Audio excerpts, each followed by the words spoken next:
ubadkii carruurtu waxaynu ognahay aabbanimadu iyo hooyanimadu waa nicma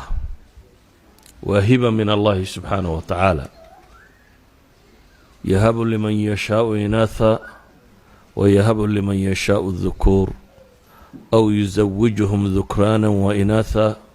wayajcalu man yashaau caqiima inahu caliimun qadiir ilaahay subxaanahu wa tacaala huba uu bixiyo weeyaan qofka ilmaha waaya ayaa garan kara nicmada la-aanteeda sideedaba nicmooyinka bini aadamku wuxuu dareemaa markuu waayo cunadu markay agtaada taalla qiimo badan ma leh laakiin markaad gaajootaabay kuu muuqanaysaa cunadu qiimaha ay lahayd ilaahay subxaanahu wa tacaala wuxuu ku tilmaamaya inuu ilmuhu hibo yahay inuu nicmo yahay inuu noloshan aynu ku nool lahay ziinadeeda yahay almaalu walbanuuna ziinatu alxayaati addunya nolosha dhalaalkeeda inuu yahay in min shahwaati nafs zuyina linnaasi xubu shahawaati min annisaa'i waalbaniin waxaa ilaahay inoo tilmaamaya subxaanahu wa tacaala dadka saalixiinta inay ku ducaysanayeen hab lanaa min aswaajina wa duriyaatina qurata acyun kuwa ishu ku doogsato in ilaahay subxaanahu wa tacaala uga dhigo waxaynu ognahay kobcintooda iyo barbaarintooduna cibaado ilaahay loogu dhowaado inay tahy qofkii 2 gabdhood barbaariya ama 3 barbaariyuu nebigu calayhi salaatu wasalaam axaadiis badan ku tilmaamaya amase wuxuu nebigu sheegaya calayhi salaatu wasalaam qofka muslimka in camalkiisu go-o marka uu dhinto 3 shay mooyaane sadaqa jaariya oo uu ka tegey masaajid ha noqoto ceelbiyood ha noqoto madrasa uu dhisay ha noqoto waqfi jaariya uu ka tegey ama cilmi la intifaacsado uu ka tegey culammadeenni muslimiinta hore allah u naxariisto maanta shaafici madhabkiisa inta lagu camal falayo waa cilmun yuntafacu bihi uu ka tegey sadaq uu yahay amase buu nebigu ku tilmaamaya waladun saalixun yadcu lah ilmo saalixa ilmo wanaagsanoo uu ka tegay oo u soo ducaynaya sidaa uu haddaba ilmuhu nicmo iyo wanaagga u yahay ayaa nicmo waliba waa mas-uuliyaad ilaahayna weydiinayo aayaddu sheekhu akhriyey yaa ayuha aladiina aamanuu quu anfusakum waahliikum naaran waquuduha annaas waalxijaara waana kii nebigu laha calayhi salaatu wasalaam xadiidkii muslim ku yaalay waina liwaladika calayka xaqa ilmahaagu inuu xaq kugu leeyahy waxaan ku soo koobayaa markaa hantida ugu buurane aynu haynaa aynu ka tegi karna waa ilmo saalixa waa ilmo la hagaajiyey innagu ka bulsho ahaan mid si fiican baynu u fahamsannay ilmaha inuu waxuu cuno la siiyo oo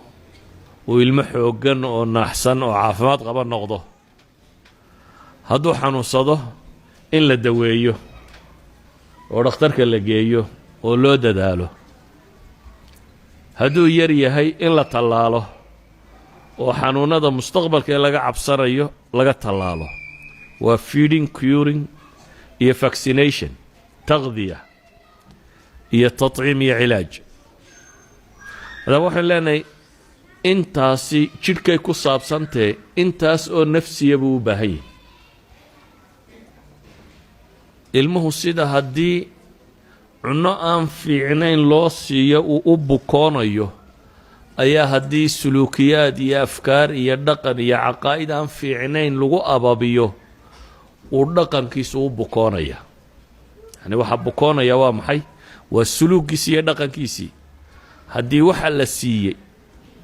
ee lagu canqariya aanu wax fiican ahayn ilmuhu sida haddii waynu aragno wax weecadoo muuqda inuu sameeyey aynu nooc min alcilaaj oo ciqaaba u samayno ayuu u baahan yahay inxiraafaadka markuu ku dhaco in la toosiyo oo qalqallooca laga bi'iyo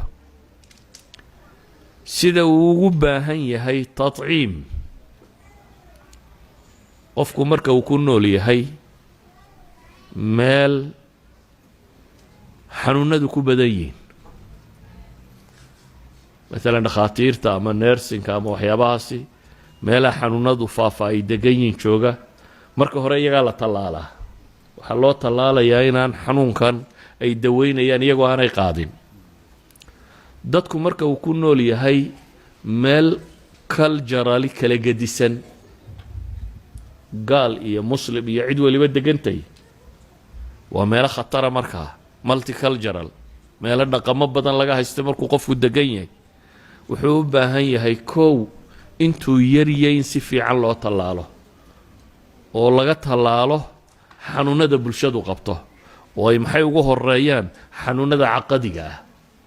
intuu yar yahay in loo laqimo oo la baro oo lagu tadriibiyo caqiide islaamiya saxiixa si uu tallaal u helo maxay u taraysaa waxay u taraysaa inxiraafaadka suuqa markuu u baxo inaanay dhibin inaanay mashkilad ku noqonin sidii kii laga tallaalayay xanuunka laga tallaalayay haddiiba ay dhacdo bacd alinxiraafaat inuu ku dhacana in la cilaajiyo waxaan qadiyadan uga dan leeyahay markaa geedka marka la beero wuxuu u baahan yahay hawl badan oo kale inta midhaha lagu rido uun biyo laguma shubo lagama tago ee waxaa la tijaabiyaa in ciidda loo faadhfaadho loo abqaalo waxaa la tijaabiyaa in minerals ama wax nafaqa leh diga iyo waxay doontaba noqotee wuxuu nafaqo ka helo lagu shubo waxaa la tijaabiyaa in laysku duduwo oo dhirtan magaalada hadiyo goor dhaadheer u aragteen markay yar yihiin baa bir lagu duuduuba si ay qumaat ugu baxaan aanay qalqalloocanin waxaa la tijaabiyaa in la buufiyo oo xasharaadka iyo waxa kale laga buufiyo waxaasoo dhan waxa looga dan leeyahay inuu geedkani si fiican u baxo waxaa la mid ah baynu leenahay ilmaha korintiisu waa saas oo kale wuxuu u baahan yahay intuu yaryahay in la nafaqeeyo cunno ahaan caqli ahaan dhaqan ahaan ilmuhu da-duu joogay ku xidhantahy oo marba waxbuu u baahan yihi culamaai nafs waxay idhaahdaan da' kasta maalan sanad jir ilaa 4 jir waxa ugu badan ee uu u baahan yahy bay yidhahdeen waa xanaan in kalgacal la tusiyo dhabta lagu hayo la jeclaado waa waxa ugu foosha xun le bay yidhahdeen da-daa markuu yahay in loo dhiibo cid ajanabiya meelahan kindergardarka iyo meelahan carruurta yar la geeyo dumarka shaqo tagaan waxaa ka qurux badan bay leeyiin qofkaasi xanaanka wuu lumiyaa bay leeyiin waxa fiican bay yidhaahdaan waa more emotional bay yidhaahdaan ilmuhu sanad ilaa 4 jir intuu ka gaadhayo waa emotional saa daraaddeed taabashadaa la taabanayo dhabanka loo salaaxayo ama madaxa loo salaaxayo ama la dhunkanayo ama dhabta lagu haynayo ama la soo dhawaynayo ayaa uga naxariis badan waxa kaloo dhan markuu da-daas soo yaro dhaafo xaddu tamyiiz buu galaa waa marka talqiinku bilaabmo in weyse la baro in caqiido la baro in waxbaa loo laqimayaa marka uu soo gaadho 10 jir meelahaasi waa marka uu waanada qaadan karo dhowr iyo 10 jir meelahaasi marka uu soo gaadho wuxuu u baahan yahay waxyaabo wixii hore ka gedisan bay yidhaahdeen kow alictiraafu bihi in la ictiraafo maxaynu uga jeednaa wuxuu jecel yahay istiqlaaliya inuu dee qof majuura iska dhigo marka adigu dib ha u celinin oo ku 15 jir iyo ku 16 jir iyo ku 4 jir waxaba haddaad tidhaa carruurtii meeday markana carruur maaha wuxuu isku dayayaa inuu mustaqil noqdo wuxuu u baahan yahay maalan waxyaabo badan inaad ka talageliso laakiin aad tilmaamto waxaan idhahdaa maalan suuqa intaad tagta 2 maroon intaad soo qaada oo dhan kuwan gasho laakiin waxa ka qurux badan bay yidhahdeen intaad kaxayso suuqa geyso inaad la taliso isaga waxaa laga yaabaa miduun inuu iska qaato inaad taa ceebteeda u sheegto tiraahda taasi ma fiicna tan baa waxaa ku fiican inaad qancin karto la taliso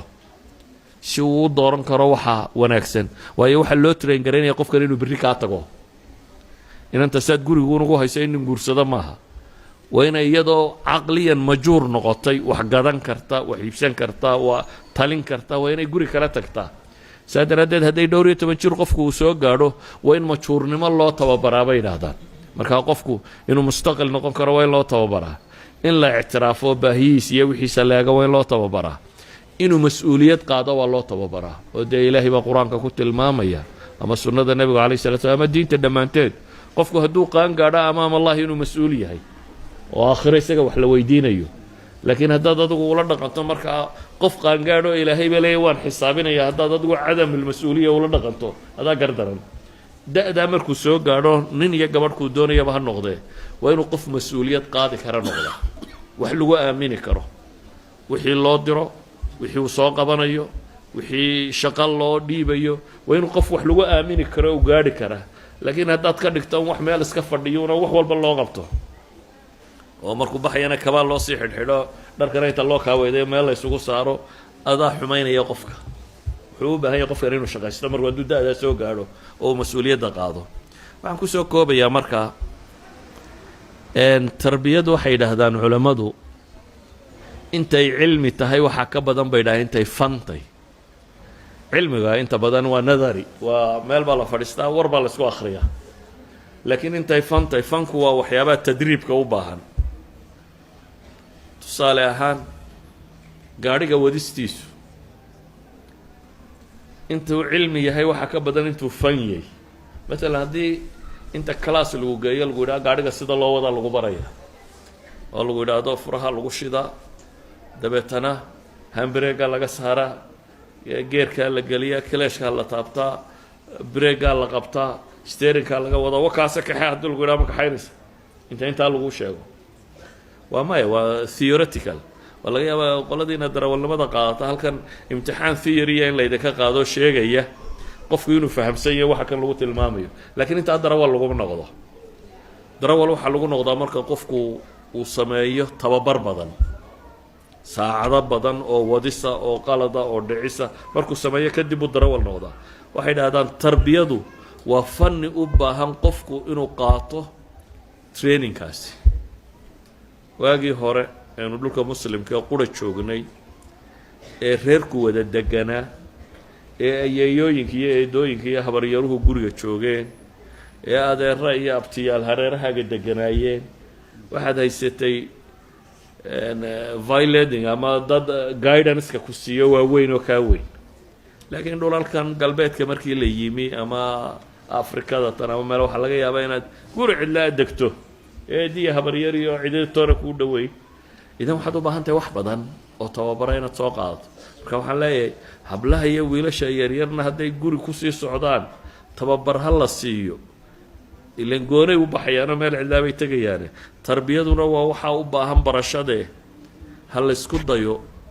kutubta laga qoray ee islaamku qoray iyo qur-aanku wuxuu ka sheegay iyo sunnadu waxay ka sheegtay iyo waxaasoo dhan in dib loogu noqdo cilmiyana loo barto fanni ahaanna lagu tarayn